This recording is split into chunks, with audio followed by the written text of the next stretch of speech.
안녕하세요. 2500년 전 인도 절대적인 권위를 가졌던 사제 계급 바라문과 모든 걸 버린 수행자 붓다. 이 둘 사이에 벌어졌던 아주 팽팽한 지혜의 대결이 있었는데요.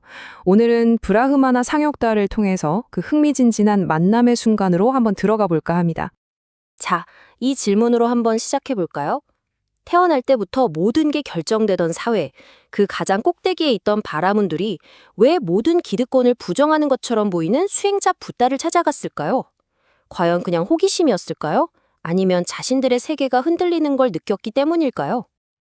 그 당시 인도는요, 말 그대로 바라문들의 세상이었습니다.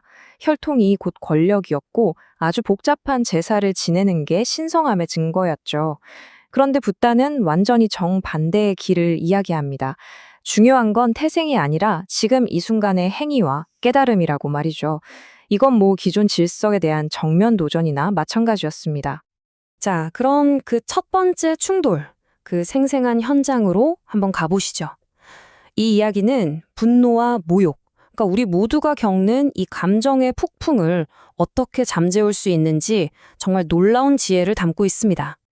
아코사카라는 바라문이 있었는데 정말 단단히 화가 났습니다. 아니, 자기 친척이 가문의 전통을 다 버리고 붓다의 제자가 됐다는 소식을 들었거든요. 그는 이 모든 게 다 붓다 탓이라고 생각하고 분노에 가득 차서 붓다를 찾아가 다짜고짜 욕설을 퍼붓기 시작합니다. 경전에는 그냥 무례하고 거친 말로 욕하고 비방했다. 딱 이 정도로만 나와 있지만 한번 상상해 보세요. 아마 정말 어마어마한 폭언이 쏟아졌을 겁니다. 그런데 그 폭풍 같은 분노 앞에서 붓다는 미동도 없이 그저 조용히 모든 말을 다 듣고 있었습니다.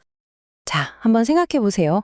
만약 여러분이 이런 상황이라면 어떠실 것 같으세요? 같이 막 화를 낼 수도 있고 변명을 할 수도 있고 아니면 그냥 그 자리를 피해버릴 수도 있겠죠. 그런데 붓다의 대응은 정말 상상도 못할 방식이었습니다. 모든 비난을 다 듣고 나서 붓다가 조용히 질문을 하나 던져요. 집에 찾아온 손님에게 선물을 주려고 하는데 손님이 그 선물을 안 받겠다고 거절하면 그 선물은 결국 누구에게 남게 되냐는 거죠. 바라문은 뭐 당연히 선물을 주려던 사람의 것이라고 대답했습니다.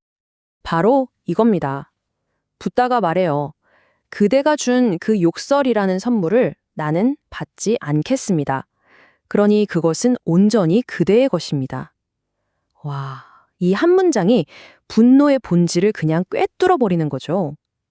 생각해보면 누군가의 비난은 내가 그걸 받아들일 때 그때서야 비로소 나한테 상처가 되는 거잖아요. 우리에겐 언제나 그 독이 든 선물을 거절할 힘이 있다는 뜻입니다. 붓다가 감정의 문제를 이렇게 지혜롭게 풀어냈다면 이번에는 좀 더 현실적인 문제, 바로 일과 수행의 관계에 대한 아주 날카로운 질문에 부딪힙니다. 땀 흘려 밭을 가는 한 농부와의 만남을 통해 진짜 경작이 뭔지 함께 알아보겠습니다.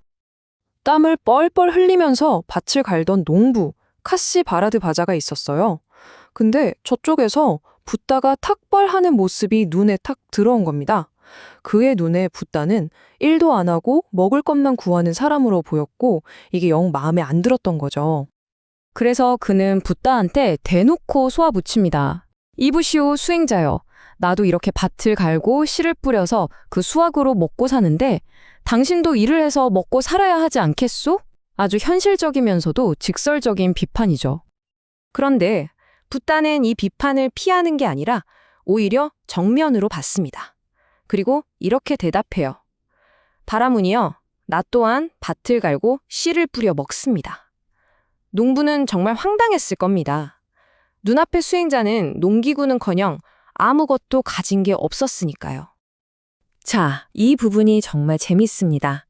붓다는 자신의 수행을 농사에 비유하는데요. 밭에 뿌리는 씨앗은 바로 흔들리지 않는 믿음이고 씨앗을 자라게 하는 비는 꾸준한 수행이라고 합니다.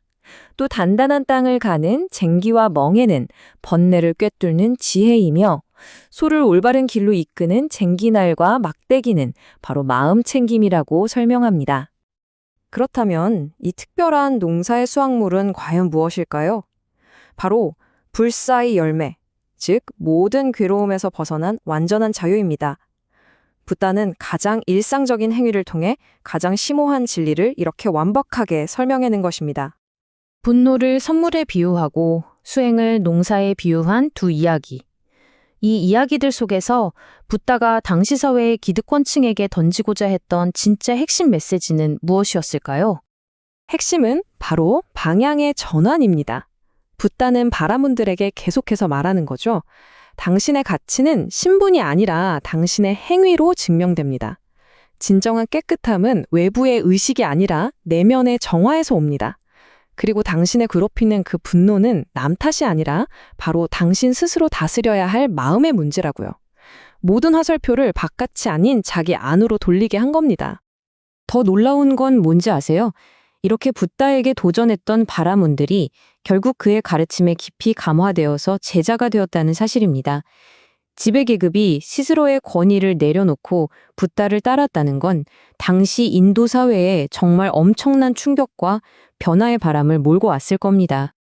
2500년 전의 이 이야기들이 오늘을 사는 우리에게도 여전히 아주 강력한 메시지를 던져주는 것 같아요.